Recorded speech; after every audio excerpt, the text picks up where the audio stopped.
Greetings. In this quick video, I want to show you how to remove a sample of a paint chip off of a home wall, whether that be your living room or bedroom, in order that you can duplicate it and submit it to like Lowe's, Home Depot, Sherwin-Williams, to where they can make you a whole can of paint that will match that wall.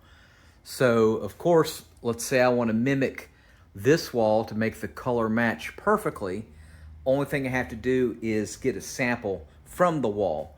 So what you want to do is you want to get it from an inconspicuous area to where it's not going to be showing. So for example, you can get it from a closet or behind a piece of furniture, for example.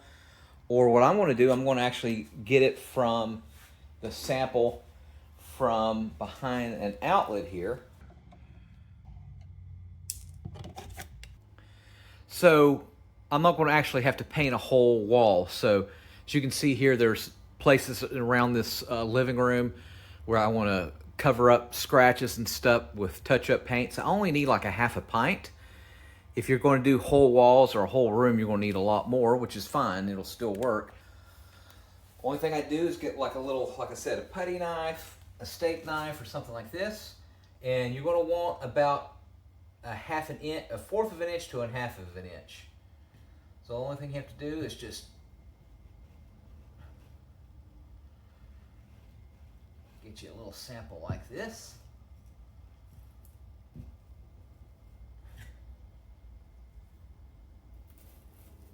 And that'll be perfect. So we'll go ahead and take this to Sherwin-Williams.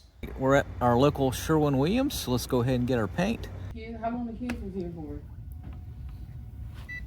The world. Awesome.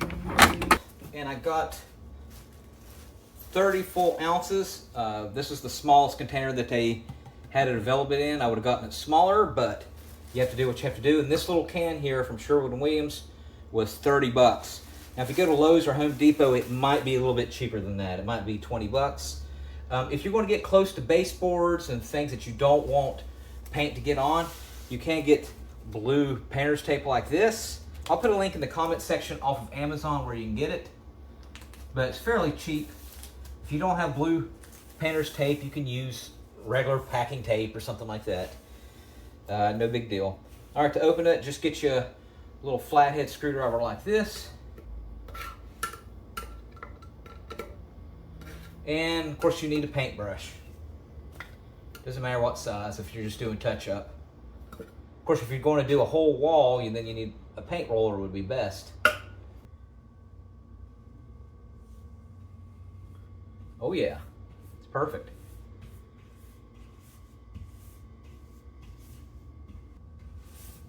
And of course you want to protect your floor as well. As you see here, you could have a plastic bag or an old towel will work. All right, this is a place that I'm definitely going to touch up behind my couch where the previous couch rubbed up against it, so you just see black stains all over it. So before, after. All right, the touch-up looks pretty good. It's still a little bit wet. That's why you see a little bit of marks on there, but I'm very impressed with it. If you have any comments or questions, let me know in the comment section, and I'll be happy to answer them. All right, thanks for watching, and make sure you subscribe.